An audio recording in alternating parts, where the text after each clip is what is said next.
What if Drake was humble?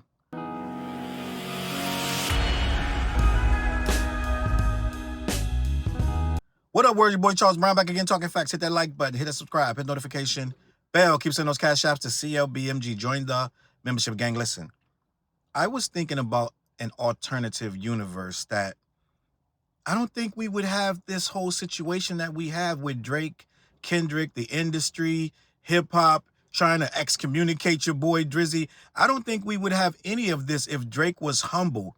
That same kid from, I believe, Toronto or wherever he's from, that same kid, that suburban kid, that Jewish kid, let's be honest, that kid that was half black, half white, that just wanted so badly to be in the rap game, that was just a fan of this culture. If we got that kid and he stayed humble like Wayne told him to be, I think we got a whole different scenario. Let's just talk about this for a minute.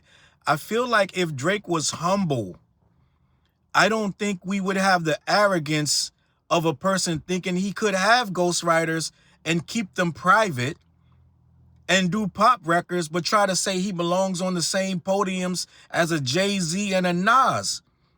I don't think we get the same guy. Let's imagine a world where we all know that Drake came in the game around what? 06, 07, something like that, and he did a mixtape and all these different things occurred, and we got a guy that clearly was a huge fan of hip-hop. He is pretty much, a lot of people say his styles were complete rip-offs of some very legendary rappers at the time. They say he's a big proponent of Fonte from Little Brother. They say he's almost a clone of Fonte. Now, that is a fan, right? Coming into the game with another person's voice, let's just be honest, Action Bronson got away with it and still gets away with it for sounding exactly like Ghostface. Even Ghostface is like, he's heard some Action Bronson songs and didn't remember that it didn't make that record. He heard that verse. He's like, I don't remember doing that verse, because Action Bronson sounds exactly like Ghostface. But Action Bronson has carved out his own lane, and Drake has too. Now let's imagine if that same guy came in with his head down, wasn't kind of cocky. He wasn't cocky at first. He was just an actor trying to make it. And you know these actors do not make it in the music world, really, right? You get these Disney stars who get propped up, and yes, some of them make it, but most of them don't. Most of them don't make it. And I think Disney might have been the first network that was able to make these stars really stick beyond TV shows, because it really never worked since the 70s and 80s. You might have one or two that can actually sustain a bubblegum type career for a little bit, but then they go off the rails. They may be a sex symbol or a teen idol at some point. But Drake wasn't trying to be a sex symbol or a teen idol. He wanted to be taken serious in this business. But you got to understand how machines work. And with these labels, I've said it before, they don't let new artists write their stuff. So let's imagine that Drake clearly was industry planted, because there was a so-called bidding war, right? All of the labels in the bidding war knew that Drake was going to be a real big commodity. Even the media at the time, Peter Rosenberg, who is a Jewish man, went to interview Drake and was giving him a whole lot of praise for, you're going to be the first Jewish guy in this business that makes it in the rap industry. How do you feel about that? They were very excited about that, because that market hadn't been tapped. I mean, regular rappers, Jewish people love regular rappers, but they've never had one of their own on that level. So they knew that they were tapping into both sides, and this was pretty much both sides of the fence. He could say the N-word at the same time, right? So Drake was going to be a huge commodity, and they knew it. That's why there was a bidding war. Now, that guy that had that bidding war gets the co-sign by Lil Wayne, and he gets signed. He takes that deal. Remember, he wasn't sure he was going to sign with Wayne? Well, he signed with Wayne, and now it's time to put up or shut up. Well, I can just imagine those talks in those rooms where we don't know if this kid got enough to pull this weight that he's expected to pull. We're talking Wayne numbers now. We're talking about Young Money now. Wasn't a lot of people holding down Young Money. I think Tiger had left. He was going through some stuff, and he had an issue with Young Money. He was there for a little bit. Who else off Young Money besides Drake and Nicki? There was a lot of other artists that nobody remembers, right? What's the guy that's rolling up his blunts right now? Lil something, right? I don't remember his name, but he was an artist at some point. So I don't remember many of the other artists. There was a whole lot of rappers on that song back in the day. Was it I Can't Make Your Bed Rock? Well, a couple of them guys, I don't hear about them no more. but Drake is still around. That was because the industry that he jumped into already knew how to manufacture people. So what they did quietly is went out and got your boys a real good team of writers and a real good team of producers, right? He has his own guy, but that's not the only guy working on his records. Let's just be honest. And when we got in the beginning was they were framing the guy, they were shaping him into be what he was. Now, guess what he's not? He's not this really cool guy from Atlanta that has all this street lingo. He was still saying the N-word with the hard R. He self-proclaimed didn't like guys that use slang. That was Drake in the beginning. Well, he uses a lot of slang now, and he's responsible for a lot of stuff coming into the zeitgeist that he clearly couldn't make up.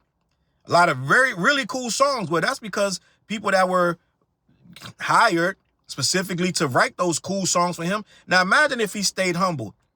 He would have acknowledged these ghostwriters. He would have acknowledged that I have a team, right? We were made to believe that Drake was putting pen to pad because Drake's ego was telling him that he wanted to compete with these rappers that really were already, they were his idols, but he wanted to become on their level and become in the same space with them. That's ego driven, gang. If I'm a little, let's say this. If I'm a little half white, half black guy from Canada, I know I'm out of my league swimming with these rappers from America. Let's just be honest. I know I'm not as cool as them. I don't dress like them. I don't talk like them. I don't rap or act like them in my real life. I didn't come from their struggle. So if I'm going to make my own name, I'm going to do one of two things. I'm going to just try to be me. Well, let's just be honest. I don't know if that would have worked. Or two, I'm going to assimilate and try to be like them. Because you want anybody that's coming from any other, I want to say area, right? Canada, wherever, UK, anywhere. You want to be taken seriously in America. Well, America not going to take you seriously if they don't find you cool, appealing, or kind of like them. So what happens is Drake starts to usurp and starts to assimilate and starts to conform to an American personality. Drake is not, he never was nothing like an American. Now I know they're going to say he used to go to Memphis and visit his dad. Well, he didn't take that shit back with him because the guy I saw when they used to go to interview Drake at his mom's house, he was not no cool kid from freaking Memphis. I'm going to tell you that right now. Drake was really, really very soft-spoken, and he was kind of like, oh, shucks, I'm glad you guys even came to see. Like, you know what I'm saying? He's showing around his house, and he's showing them where he records his music, and he's just like, yo, he just wants to be taken seriously. Well, somewhere between that and now, he got taken seriously because he started to portray that he was way cooler than when we first thought. And as he started to be around all these rappers and started to cultivate a character, it's almost mimicking these guys. Let's just be honest, gang. Now, right there, if you're humble, you're not going to change, right? You're going to stay who you are and you're going to grow, but you're still going to be the guy who he doesn't really reach for like N-words, like, because he wasn't that guy. He's not really doing a lot of records about really just being tough and really just being in the middle of like stressful situations. And I got this. I'm that guy. I'm cool and hip and whatever you want to call it, right? He was just a regular guy trying to rap, get his little girlfriends and whatever, and just be who he was. P. Code Aubrey, I like to call him, right? We got a different guy now. We just saw a video where Drake had 50 guns on the ground. Right? What did I miss? There's a scene where Drake has it's more than 50 guns on the ground. So this is not the guy who got into the industry, gang. This is not the guy who has his ghostwriters beat up and a whole lot of other things going on, right? So we got a whole different animal. A humble Drake, we would have been okay with knowing this is a guy, a pop star. He's trying to be almost a Justin Bieber. No one cares about who's writing for Justin Bieber, right? No one cares about that. Humble Drake would have been easier to deal with because we would have been like, oh, he's a former actor that's getting into rap. Now, does that pay the bills? He would have got a fan base, right? What's this kid, Sean something, like he's from Canada. He's a singer, right? If I can remember his name, but a young kid, he blew up and he amassed a massive fan base, and for a time it was good, right? So if Drake could have stayed the cool Canadian kid that's trying to just be humble and be who he is, we would never have this thing with Meek Mill calling him out for ghostwriters. We never get that. We never get the Pusha T battle. We never get that. We never get the not like us. We never get that. I think when everybody went to work with him, they were cool with who he was. I think he moved the needle and wanted to be something bigger. He wanted to compete with Diddy, right? He wanted to compete with Kanye West. Well, I don't know if these guys are in your league and because, first of all, these two people, they do a lot of crazy shit behind the scenes, right? Let's just be honest, Kanye and Diddy, they got a lot of extra stuff going on. So if you want to get in their circle, you want to be at the strip clubs and be at these little freak-offs and things of that nature with them, not saying he was or he wasn't, but to compete with them in this business, you're going to have to do some extra shit, right? You're going to have to be, if you want to match house for house and you want to match party for party, you're going to have to do some extra shit to compete with these two guys. Even musically, your music going to have to change, right? I believe the kid I was thinking about, his name was Shawn Mendes, right? If you don't want to be Shawn Mendes no more and you want to be taken seriously as a Kanye, your music going to have an edge. And you're going to have a couple N-words in there. Let's just be honest. And you got to have some really tough ghostwriters that got some really cool words to write for you. So if he stays humble and he stays Aubrey Graham from Canada, I think we get a Shawn Mendes type of act, right? But we would have been okay with it. We would have been okay with it. Drake wanted to swim with the sharks. He wanted to swim with the Lil Waynes and this, that, and the third. He wanted to swim with the Pusha T's, and he wanted to take on other people's beefs, right? You do know the Pusha T beef with Drake is not Drake's beef. I don't know if people remember. The Drake and Pusha T beef is over Lil Wayne. Pusha T had a problem with Lil Wayne. And he rapped about Lil Wayne, who never fights back in these situations. He'll give you a bar and keep it pushing. But Drake took on that beef himself, right? And then here we are. That's a case of not, just be humble. No one expects you to do that. No one would have been like, where's Drake on this situation? Why ain't he taking up for his man? If he's humble little Shawn Mendes, we don't have any problems. No one's expecting that. He jumped in there and came with whatever. First he battles Meek Mill over whatever, swimming with sharks, right? He's in a thing. He has this Rico song, whatever, right? Come to find, well, whatever song it was. Come to find out, this dude, I think it was a unspoken secret that he was dealing with ghostwriters in the industry before Meek Mill even said anything. But I think if he kept it cool because he was always providing these stimulus packages or whatever, so you kept it cool. Meek was just the first one to say something. And then Funk Master Flex jumped on it, this, that, and the third. But if it's Shawn Mendes, gang, we don't care. But what happened was Drake got very big bone and a lot of them raps started to get a little tough. So then Drake having ghostwriters starts to matter because he's talking kind of tough on these records, right? So now people do care and people do want to know, yo, did he really write that or did he not write that? It became a scandal because he started talking about top 5. I'm in the conversations. Idols become rivals. That's not humble. I don't remember Shawn Mendes having no diss records. So the simple fact of the matter is we got a guy that went from this humble Canadian kid that just wanted to be a part of the culture to now I'm in here and I'm competing with any of you because you my rivals now. That's not humble. If we would have got humble Canadian Drake, there's a different conversation. I think he still could have got them records off. He would have been more of a, let's just be honest, a G-Eazy type of act, right? Non-combative, like, you know what I mean? Like, he puts his music out, it does its numbers, but it doesn't shake the foundation. And we're definitely not talking top 5 for no G-Eazy, right? But G-Eazy has his fan base. He does his numbers. He does what he does, and he quietly comes out and he pushes the needle. He has that flag for, let's just keep it a buck, for the white community. G-Eazy carries that flag very well. That is one of their, listen, outside of Eminem and Mac Miller, G-Eazy's right there. So what it is if Drake remains humble, let's say Drake is a Mac Miller type of act, then we don't have no problems. He could have done all these features that he gets credit. Right now, they still beating us over the head about all the features, all the people that he's put on, right? We get beat over the head, but well, Mac Miller did the same goddamn thing. But nobody goes around mad at Mac Miller.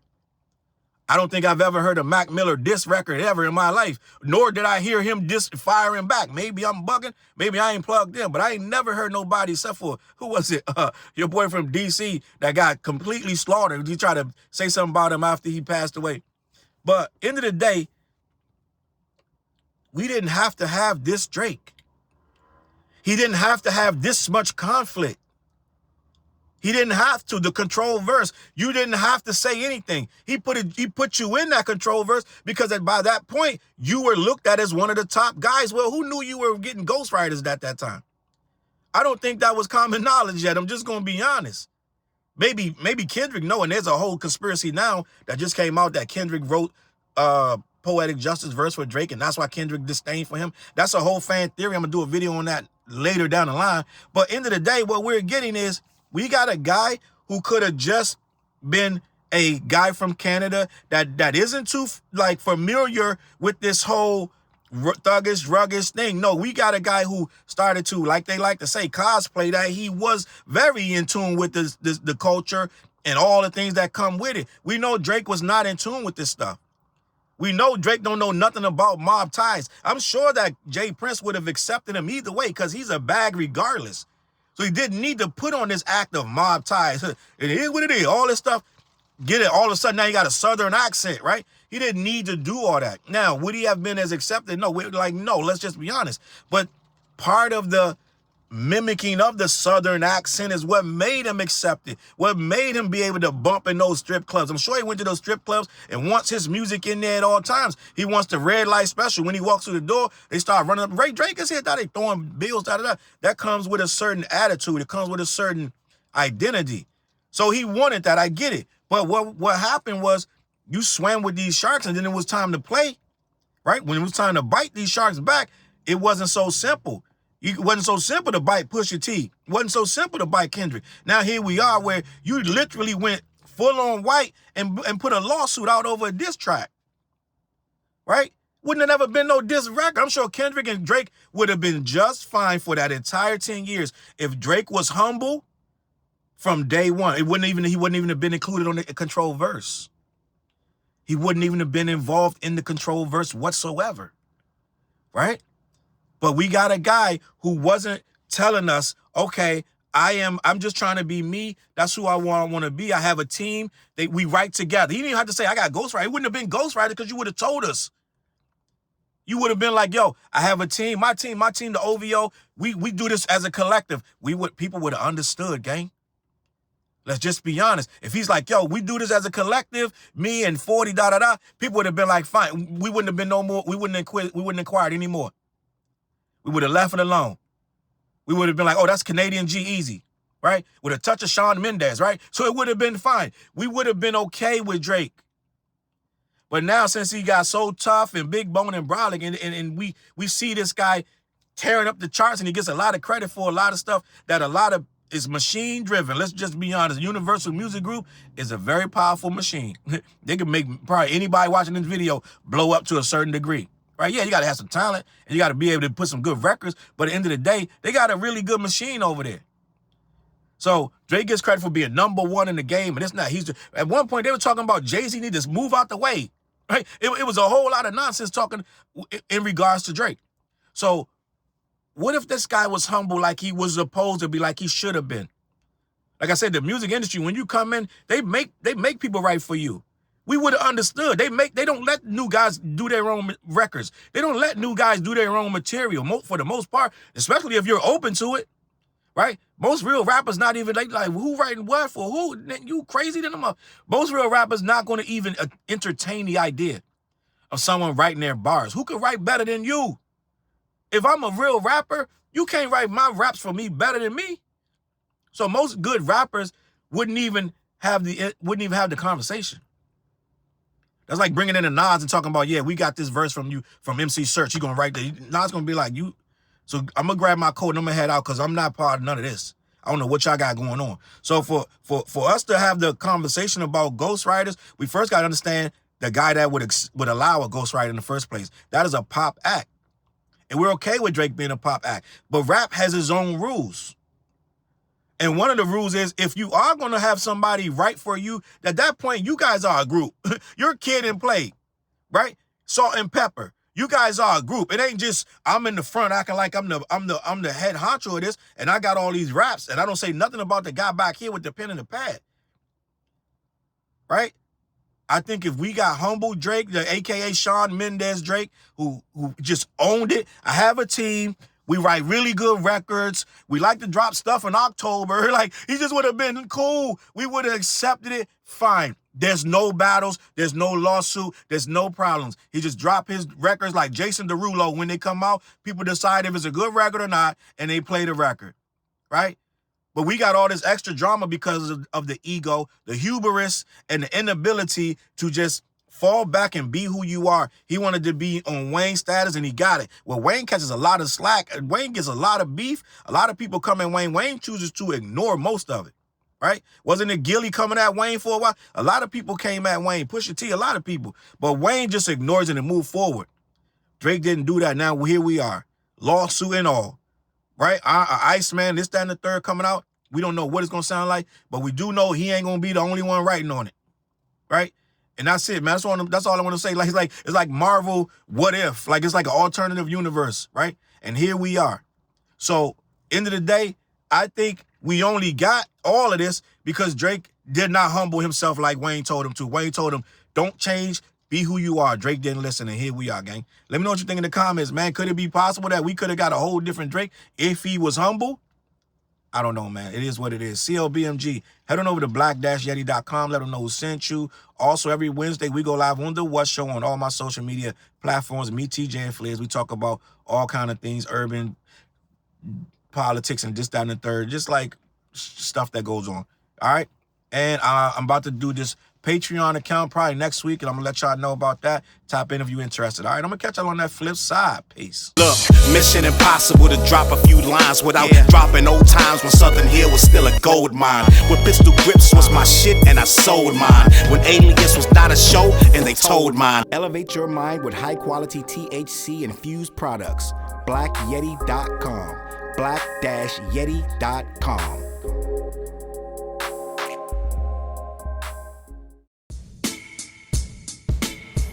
CLB. Get my coat, get my sheepskin, grab my wallet, get my pocket knife, and get that hat right there. We out. Grab my pocket knife too. Let's go. When I first came to the city, niggas didn't believe me. I just wanted to join a team and throw assist pass easily. 6 man off the bench, alley-oop pass freely. Suit up for one game and hope a scout might see me. But nah, niggas is greedy, wasn't rocking with him. Unplugged the scoreboard, put a lock on the gym. Told me to power forward, point guard at the rim. And left me with no center and a ball full of phlegm. Not knowing that I'm a dog, a Rottweiler within. With the heart of a pit bull that don't bark for pretend. My bites cut deep, break the bone and the skin. With the level of hustlenomics you do not comprehend. So first I took a block down on the west side end, and then secured a spot with some goons and some kin.